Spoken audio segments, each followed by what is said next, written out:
The wind pushed old paper cups across the bus terminal lot in Southside Chicago. Marcus Reed pulled his thin blanket tighter and tried to sleep. The concrete beneath him felt colder than usual that night. Diesel fumes drifted through the air from buses coming and going. He stared at the dark ceiling above the waiting area and listened to people rushing past. He was 41 years old. 3 years earlier, nobody would have believed he'd end up there. Not even Marcus. A security guard walked by and glanced at him. "You all right, Marcus?" Marcus opened one eye. "Still breathing." The guard nodded. "That's something." It was. Some nights that felt like enough. The terminal stayed open all night. That was one reason Marcus came there. The lights never shut off. The bathrooms stayed unlocked. There was heat in the winter. Not much. Just enough. The smell of old coffee hung in the air. Marcus knew every corner of that building. He knew which benches were least crowded. He knew which vending machines sometimes dropped 2 snacks. He knew which employees would look away if he stayed too long. That knowledge had become its own strange kind of survival. He rolled onto his side and pulled a small notebook from his backpack. The notebook was bent and stained. He carried it everywhere. Every night he wrote 1 page, no matter what. Rain, snow, hunger. Didn't matter. 1 page. That night he wrote 4 words. Tomorrow has to matter. Then he closed the notebook. He had no idea how much those words would change his life. The bus station lights reflected off the glass doors. Marcus saw his reflection. For a second, he barely recognized himself. Gray in his beard, dark circles under his eyes, jacket too large, shoes falling apart. Yet something inside him refused to quit. That stubborn little thing was still alive. The strange part was that Marcus had once been good at building things. Really good. Not houses, businesses, ideas, plans. He could look at a problem and find a solution faster than most people. People used to call him creative. People used to call him dependable. Then, one Tuesday morning, everything cracked apart. He still remembered the exact sound. The hum of fluorescent lights, the smell of burned coffee, the silence after his boss finished talking. Marcus worked for a regional trucking company back then. He managed operations. Not glamorous, but steady. Good pay, health insurance, a small house, a wife named Jennifer, a 10-year-old daughter named Emma. Life wasn't perfect, but it felt safe. Until the company got bought. Then came meetings, rumors, layoffs, people whispering in hallways. Marcus told himself he'd be okay. He'd worked there 14 years. 14 years had to mean something. It didn't. His boss sat across from him. "I'm sorry." Marcus stared. Sorry for what? The boss slid a folder across the desk. Marcus already knew. His stomach dropped before he opened it. Position eliminated. Benefits ending. Final paycheck included. Just like that, 14 years became 1 folder, 1 handshake, 1 cardboard box, 1 drive home. Rain hit the windshield that day. Hard. Marcus parked in his driveway and sat there for 20 minutes. He couldn't move. Jennifer came outside. She knew immediately. "Oh no." Marcus nodded. Neither spoke. Some moments don't need words. That was one of them. At first, they thought they'd recover. Marcus updated his resume. Applied everywhere. Operations manager, warehouse supervisor, logistics coordinator, anything. He sat in libraries filling out applications. He drove across Illinois for interviews. He smiled. He shook hands. He waited. Nothing happened. Weeks became months. Savings disappeared. Credit cards filled up. Then Emma got sick. Nothing life-threatening, but expensive. Hospital visits, tests, prescriptions, bills, more bills, then more. Marcus watched numbers pile up faster than he could stop them. One night, Jennifer sat at the kitchen table. The house was quiet. Emma was asleep upstairs. Jennifer stared at unpaid bills. We can't keep doing this. Marcus rubbed his eyes. I know. We need help. I know. Her voice cracked. I don't think we're going to make it. Marcus looked away. That hurt more than any bill, because he believed she was right. The next year became a blur. Debt collectors, late notices, overdue mortgage payments, arguments, long silences, fear, constant fear. The kind that follows you into sleep. The kind waiting when you wake up. Then Jennifer left. Not because she hated him, not because she stopped caring, because she was exhausted, broken, scared. She took Emma and moved in with her sister. Marcus didn't stop her. Part of him understood. Part of him never recovered. The divorce happened 8 months later. The house disappeared after that. Then the car. Then almost everything else. Marcus rented a tiny room for a while. Then he couldn't afford that either. 1 bad year became 2. Then 3. Eventually, the room disappeared too. That's how he arrived at the bus terminal. Not all at once. 1 step at a time. Like walking into deep water. The strange thing about homelessness was how normal it could start feeling. Marcus hated admitting that, but it was true. He woke before sunrise, used the terminal bathroom, shaved when he could, cleaned himself with paper towels, visited a church that served breakfast, applied for jobs at the library, charged his cracked phone, looked for temporary work, repeated everything the next day, and the next, and the next. The routine kept him sane.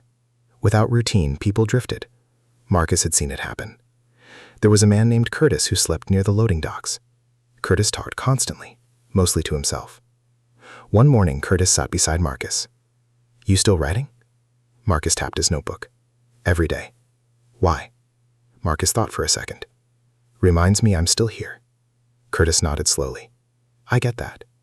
Then they sat quietly, Watching buses come and go. People arrived carrying luggage. Families, business travelers, college kids. People moving towards something. Marcus often wondered what that felt like now. Moving toward something, instead of just surviving. One afternoon, he got a call. Emma. His heart jumped every time her name appeared. He answered immediately. Hey, kiddo. Hi, Dad. Her voice sounded older. That always hurt. Kids grow even when you're falling apart. How was school? Good? Anything exciting? I got an A on my science project. Marcus smiled. That's my girl. She laughed. For a moment, everything felt normal. Then came the silence. The hard silence. The one neither wanted. Dad? Yeah? When are things going to get better? Marcus closed his eyes. Buses hissed outside. People shuffled past. He wanted to tell her tomorrow. Next week. Soon. Instead, he told the truth. I'm working on it. Emma didn't answer immediately. Okay. That one word broke his heart. Because she believed him. He hung up and stared at the floor for a long time. That was the day he almost quit. Not life. Just hope. There is a difference. People rarely talk about that difference. Sometimes you don't want to die. You just don't want to keep trying. Marcus felt that. Deep inside. For weeks? Maybe months. Then something unexpected happened. A librarian named Mrs. Parker noticed him. She had seen Marcus for nearly a year. Always reading. Always working. Always filling out applications. One evening, she walked over. Library nearly empty. Snow falling outside. You know computers pretty well. Marcus looked up. I guess. You helped 3 people today. He shrugged. They needed help. Mrs. Parker smiled. Ever think about doing that professionally? Marcus laughed. Nobody's hiring me. You didn't answer my question. Marcus paused. No, he hadn't. Not seriously. Mrs. Parker handed him a flyer. Community college classes, small business courses, technology training, night programs. Affordable. Marcus stared at it, then laughed again. I can't afford dinner most days. Mrs. Parker pointed at a section. Scholarships, aid, payment assistance. Then she walked away. Simple as that. Marcus folded the paper, placed it inside his notebook. He almost threw it away later. Almost. Instead, he kept it, for reasons he couldn't explain. Winter settled over Chicago. The kind of winter that steals feeling from your fingers. The kind that makes breathing hurt. Marcus spent more nights inside shelters. Some were decent, some weren't. One shelter worker always remembered his name. Her name was Angela. She handed him coffee one freezing morning. You look tired. Marcus smiled weakly. I've looked tired for years. Angela laughed. Fair point. She sat beside him. Still job hunting? Every day. You ever think about starting something yourself? Marcus nearly spilled his coffee. Starting what? I don't know. You make it sound easy. Angela shook her head. Nothing's easy. She pointed toward his notebook. But you're always writing. Marcus looked down. Most people never asked about the notebook. Inside were ideas, observations, business thoughts, random notes, dreams he never shared. Angela noticed. What do you write? Marcus hesitated, then answered honestly. Solutions. Solutions to what? Problems. Angela smiled. Sounds like business to me. Then she stood and walked away. Marcus sat there holding warm coffee, watching steam rise, thinking. That conversation stayed with him, long after she forgot it, long after the coffee cooled, long after winter passed. Because deep down, Marcus remembered something. He had always loved solving problems, even as a kid, even before jobs, before bills, before failure. He noticed systems, patterns, ways things could work better. That part never disappeared. Life had buried it, but not killed it. One rainy afternoon, Marcus sat inside the terminal watching travelers struggle with schedules, missed connections, delayed routes, confusing information, people constantly asking workers for help. He watched for hours, taking notes, just observing, a habit he had developed. Observe first, understand later. A young mother missed her bus. An older man got sent to the wrong gate. Two students looked completely lost. Marcus noticed the same issue again and again. Information. People needed information. Fast, simple, clear. The thought stayed with him. Then another thought followed. And another. He pulled out his notebook, started writing. Hours passed. The rain kept falling. Marcus barely noticed. Something had woken up inside him. Something dormant. Something hungry. The old Marcus. Not the homeless man. Not the divorced man. Not the unemployed man. The builder. The problem solver. The man who once believed he could create things. For the first time in years, he felt something dangerous. Possibility. He didn't trust it. Not yet. Possibility had hurt him before. Still, he kept writing. Days later, he found himself sitting in the library again, notebook open, flyer beside him. Mrs. Parker spotted him. You still have it? Marcus held up the flyer. Maybe. She smiled. Maybe is better than no. He laughed. That's a low bar. Sometimes low bars save lives. Marcus looked back at the flyer. Community college enrollment deadline. 3 days away. 3.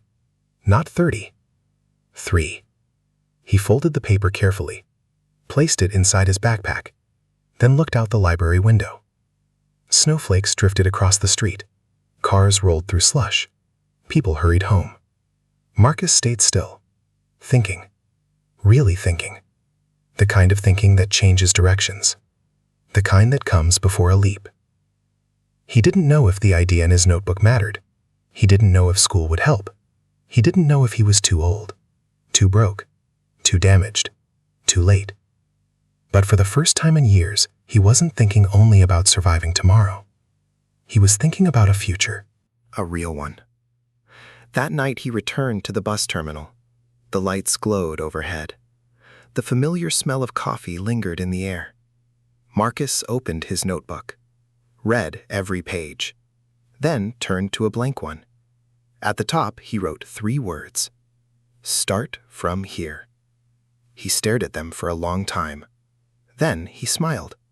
A real smile. Small, fragile, but real. Outside, a bus pulled into the station.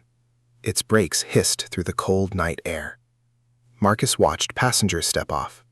He didn't know it yet, but one decision waiting for him in the morning would change everything. Marcus barely slept that night. The notebook stayed open beside him. Every few minutes he looked at the words again. Start from here. Simple words, but they felt heavy. The next morning he woke before sunrise. The terminal was quiet. Only a few travelers moved through the building. Marcus walked to the bathroom, washed his face, looked into the mirror. The same tired eyes stared back, the same worn jacket, the same gray beard. Nothing looked different, yet something felt different. By 8 o'clock, he was standing outside the community college. Cold wind cut through his coat. Students walked past carrying backpacks. Most were half his age. Marcus almost turned around. Almost. His hand even touched the bus pass in his pocket. One ride back to the terminal. One ride back to familiar disappointment. Instead, he forced himself through the door. The building smelled like fresh coffee and floor cleaner. An advisor greeted him. Can I help you? Marcus swallowed. I think so. That sentence changed everything. Not immediately, not dramatically, but it started something. The advisor helped him fill out forms, financial aid applications, scholarship requests, training programs. More paperwork than Marcus expected. Hours passed. When he finally left the building, he carried a folder. It reminded him of the folder from his layoff.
Local organizations.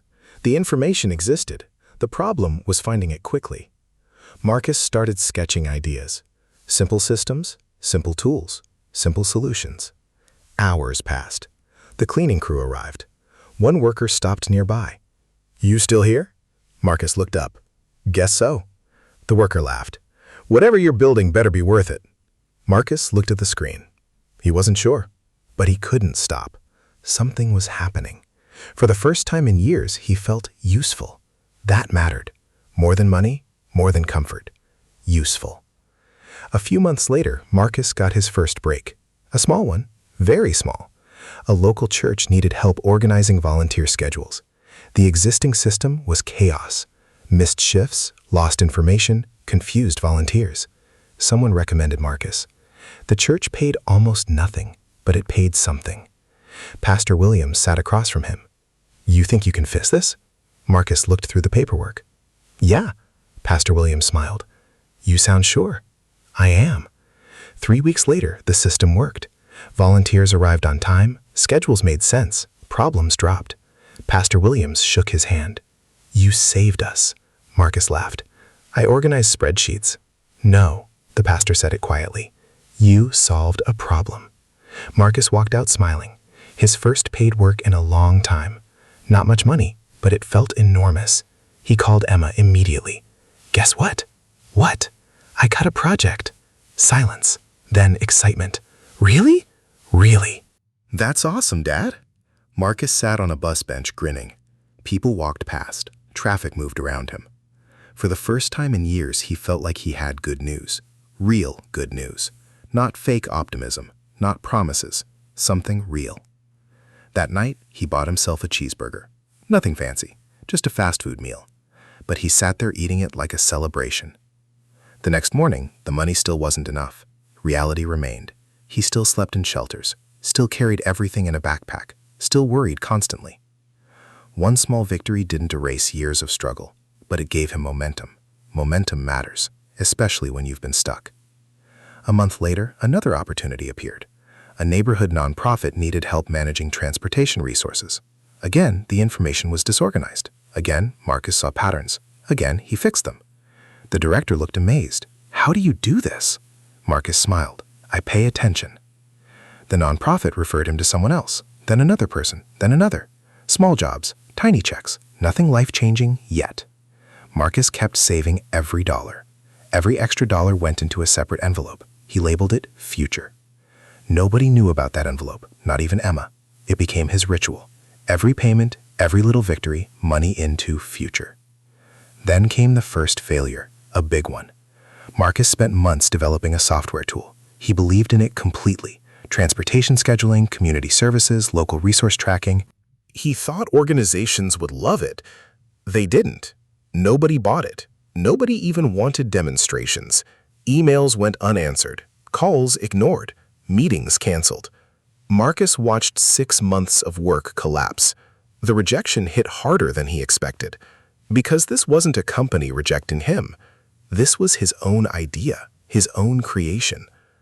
One evening, he sat outside the terminal again. Rain tapped against the windows. The old feeling returned. The dangerous one. Maybe you're wasting your time. Maybe none of this matters. Maybe you're fooling yourself. Curtis found him sitting there. "You look terrible." Marcus laughed. "Thanks. I'm serious." Marcus told him everything. The software, the rejection, the wasted effort. Curtis listened quietly. Then he surprised him. "Sounds like you learned something." Marcus frowned. "What?" "What doesn't work?" Marcus stared. Curtis shrugged. "Seems useful." Then he walked away. Marcus sat there thinking, what doesn't work? Maybe that was useful. The next morning, he opened the notebook again, started writing. Not complaints, lessons. Everything the failed project taught him. By lunchtime, he had 10 pages. By evening, he had 20. 3 weeks later, those notes sparked another idea. Smaller, simpler, more focused. The second attempt almost worked. Almost. Marcus built a service helping small community groups organize information. A handful signed up. Then several left. The revenue wasn't enough. The model had flaws. Another disappointment. Not total failure, but close. Marcus kept going. He adjusted, changed, improved. The third attempt came almost by accident. A transportation manager called him. "We need help." Marcus listened. Then another manager called. Same issue. Then another, same issue again. 3 organizations, same problem. Information scattered everywhere. Schedules inefficient. Resources wasted. Marcus noticed something. A pattern. The same pattern. The one nobody seemed to be solving. He spent weeks studying it, then months. The solution wasn't flashy. No revolutionary technology, no genius invention. Just a practical system. Easy to use, easy to learn, easy to maintain. The kind of solution real people actually wanted. Marcus built a prototype, then another, then another. By then, he had moved into a tiny rented room. Not much, just a bed, a desk, a window. But it felt like a palace. The first night there, he sat on the floor. No furniture yet, just empty space, and cried. Not because he was sad, because he finally had a door that locked, a place to return to, a place nobody could take from him overnight. Some victories look small from outside. They don't feel small inside. Months later, Marcus got his first real client, a regional transportation company. Not huge, but legitimate. The manager reviewed the system, asked questions, made notes. Marcus tried not to look nervous. The manager leaned back. "We'd like to try it." Marcus blinked. Tried. 3-month contract. Marcus stared. The room suddenly felt warmer. "You're serious?" The manager smiled. "Very." Marcus signed the paperwork, then walked outside. Chicago traffic rushed around him. People hurried down sidewalks. A siren echoed somewhere nearby. Marcus stood still for nearly a minute, just breathing, because he had almost forgotten what success felt like. Not big success, not yet, but movement, forward movement. He called Emma. Again, always Emma first. "Hey, kiddo." "Hi, Dad. I got a contract." "What kind?" "The kind that pays." Emma laughed. He laughed too. Then neither spoke. Neither needed to. That moment said enough. Over the next year, Marcus worked harder than ever. Long days, long nights. Mistakes, fixes, adjustments, growth. Slow growth. The best kind. The dangerous part came later. Success started appearing. Not huge, but visible. Revenue increased. Clients returned. Referrals arrived. People recommended him. For the first time in years, he worried about something new. Losing momentum. Because success creates its own fear. Once you've climbed a little higher, the fall looks bigger. One evening, Marcus met Jennifer for coffee. The first real conversation they'd had in years. The cafe smelled like roasted beans and fresh bread. Snow fell outside. Chicago winter again. Jennifer studied him. "You look different." Marcus smiled. "I feel different." She nodded. "I can see that." Silence settled between them. Not angry, not awkward. Just honest. Finally, Jennifer spoke. "Emma's proud of you." Marcus looked down. That sentence hit harder than any business deal, harder than any paycheck, because that was the thing he wanted most. Not money, not recognition. That. Jennifer smiled softly. "She's always been proud." Marcus swallowed, unable to answer. The coffee cooled between them. Outside, the snow kept falling. Inside, something old began healing.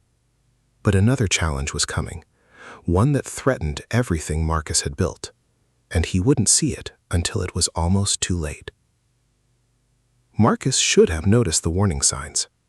Looking back, they seemed obvious. At the time, they didn't.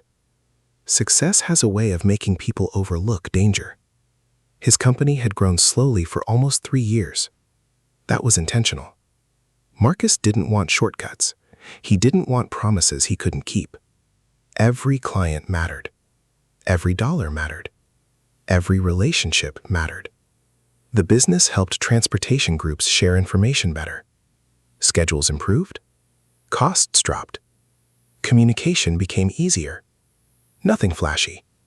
Nothing that would ever make national news. Just useful work. The kind that solves real problems. Marcus liked that. By 45, he had a small office near Bronzeville. Nothing fancy. A few desks, a conference table, coffee that tasted terrible. He loved every inch of it. The first thing visitors noticed was the notebook. The original notebook. The one from the bus terminal. It sat inside a glass frame, near the front door, open to one page. Tomorrow has to matter. Employees asked about it constantly. Marcus always smiled.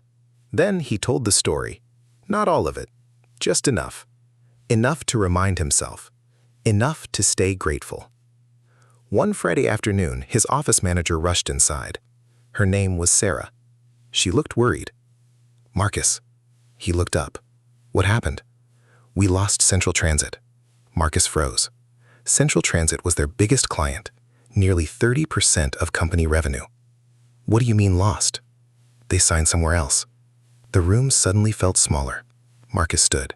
When? This morning. For several seconds, nobody spoke. 3 years earlier, that news would have destroyed him. Maybe not financially, but emotionally. The old Marcus would have panicked. The new Marcus did something different. He grabbed a notebook. What did we miss? Sarah blinked. What? What did we miss? Instead of blaming, instead of complaining, instead of feeling sorry for himself, he started learning. Again. The same thing homelessness had taught him. Every setback contains information, if you're willing to look. Over the next month, Marcus met former clients, asked questions, listened carefully. Sometimes the answers hurt. One client said the company had grown too slowly. Another wanted new features. A third wanted faster support. Marcus wrote everything down. Every criticism, every frustration, every weakness. Then he fixed them, one by one. That became the turning point. Not losing the client, responding to it. Within a year, revenue doubled, then doubled again. New contracts arrived. Larger organizations joined. The company expanded. People started calling Marcus successful. He never liked that word. Success sounded finished. Marcus knew he wasn't finished, not even close. One summer afternoon, he visited the old bus terminal. Nobody knew he was coming. He parked nearby and walked inside. The building looked almost unchanged. Same lights, same sounds, same smell of coffee. Different Marcus. He stood quietly near the benches. People moved around him. Travelers, workers, families, someone sleeping in the corner. Marcus noticed the backpack first, then the tired eyes, then the notebook. A young man sat alone writing. Marcus stared for a moment. The sight hit him hard, because it felt familiar, very familiar. He walked over slowly. Mind if I sit? The young man shrugged. Do what you want. Marcus sat. Silence stretched between them. Then Marcus nodded toward the notebook. You write every day? The young man looked surprised. How'd you know? Marcus smiled. I used to. The young man laughed softly. Used to? For years. The young man studied him. You homeless before? Marcus nodded. The young man's expression changed instantly. People living through something often recognize each other, even years later. How long? Almost 3 years. The young man looked down. Damn. Marcus nodded. Yeah. Another silence. Then the young man asked quietly, Did things get better? Marcus looked around the terminal, the same place where he once asked himself that question, thousands of times. Finally, he smiled. Eventually. The young man nodded, as if he wanted to believe him, but wasn't sure he could. Marcus understood that feeling perfectly. Before leaving, he handed the young man a business card. No speech, no lecture, no dramatic moment, just a card. If you ever need work. The young man stared at it. Marcus walked away. Some doors opened quietly. Years passed. The company continued growing. Not explosively, steadily. Marcus preferred it that way. By 50, he employed dozens of people. Many had difficult histories. Some were formerly homeless. Some had criminal records. Some had employment gaps. Most employers ignored those people. Marcus didn't, because somebody once took a chance on him. Mrs. Parker, Angela, Pastor Williams. Small acts, small kindnesses, small opportunities. They had changed everything. One Thanksgiving, Marcus hosted dinner at his home. A real home. The smell of turkey filled every room. Football played on television. Laughter echoed through the kitchen. Friends arrived. Employees arrived. Neighbors arrived. Then Emma arrived. She was 22. College graduate. Confident. Happy. Marcus still saw the little girl who called him from school. She hugged him tightly. "I'm proud of you." Marcus smiled. "You've told me." "I know." She smiled back. "I'm telling you again." That night, everyone ate until they couldn't move. People talked for hours. Stories, jokes, memories, life. At one point, Marcus stepped outside. Cold November air greeted him. Leaves rattled across the yard. Inside, he could hear laughter, warmth, belonging. For a long moment, he simply listened, because there had been a time when he thought he'd never hear those sounds again. A time when Thanksgiving meant shelters, church basements, paper plates, loneliness. Now life looked different. Not perfect, different. The difference mattered. A few months later, Jennifer visited, not as a wife, those days were gone, but as someone who had traveled through part of the journey. They sat on the back porch, watching sunset colors spread across the Chicago sky. Jennifer smiled. "You know something?" "What?" "I never stopped hoping." Marcus looked at her. "Hoping for what?" She laughed softly. "You." The answer stayed with him long after she left. People think success happens when money arrives. Marcus learned otherwise. Money helps. Of course it does. Bills get paid. Stress eases. Choices expand. But success felt different from that. Success was sleeping without fear.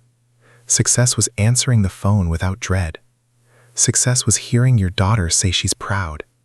Success was looking in the mirror and recognizing yourself again. That one surprised him most. The mirror. For years, Marcus avoided mirrors. Bus station mirrors, shelter mirrors, store windows. They reminded him of failure, or what he thought failure looked like. One morning, he stood in his bathroom getting ready for work. Normal morning, nothing special.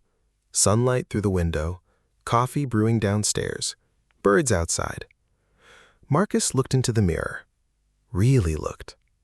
Gray hair, wrinkles, older face, different face, yet familiar. For the first time in years, he saw himself. Not the homeless man, not the successful businessman, just Marcus, the same person underneath both seasons, the same person who kept going. His eyes filled with tears. He laughed at himself, then wiped them away. Because after everything, after all the fear, all the shame, all the cold nights, all the mistakes, he was finally home inside his own skin. Years later, reporters occasionally asked about his journey. They wanted dramatic answers, secrets, formulas, magic moments. Marcus always disappointed them, because there wasn't one moment, there wasn't one miracle, there wasn't one lucky break. There were thousands of choices. Thousands. One application, one class, one notebook page, one conversation, one more day, then another, then another. People wanted a shortcut. Marcus never found one. He found something better. Persistence. Not glamorous, not exciting, but real. One winter evening, Marcus returned to the bus terminal one final time. The city lights reflected off wet pavement. Snow drifted through the air. Travelers hurried past. The same sounds filled the building. The same coffee smell lingered. Marcus stood near the framed schedules, hands in his pockets. Quiet. A younger version of himself had once slept there. Hungry, scared, lost, yet somehow still carrying hope. That hope had been small, tiny, barely alive some days. But it survived. And survival became momentum. Momentum became opportunity. Opportunity became a new life. Marcus smiled, then walked back outside. Snowflakes landed on his coat. Chicago traffic hummed around him. Home waited a few miles away. People he loved waited there too. The city looked different now. Not because the city changed, because he changed. The bus terminal disappeared behind him. The place that once held his lowest days. The place where painful failures slowly matured into instincts he didn't even know he was building. Every rejection taught him something. Every setback sharpened him. Every cold night forced him to observe, to listen, to understand people, to understand problems, to understand himself. The things that nearly broke him became tools, and those tools built everything that followed.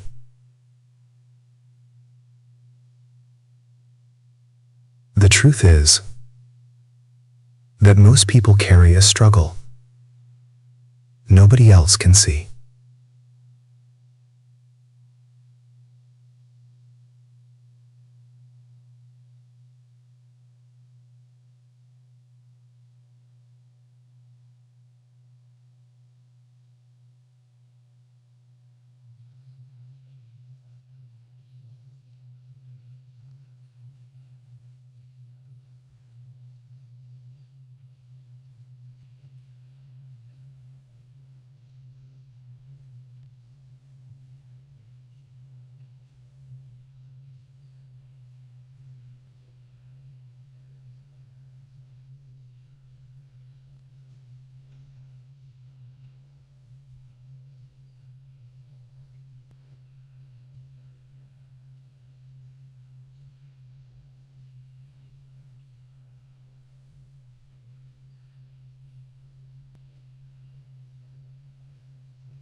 Not because they never fail, because they keep moving after failure.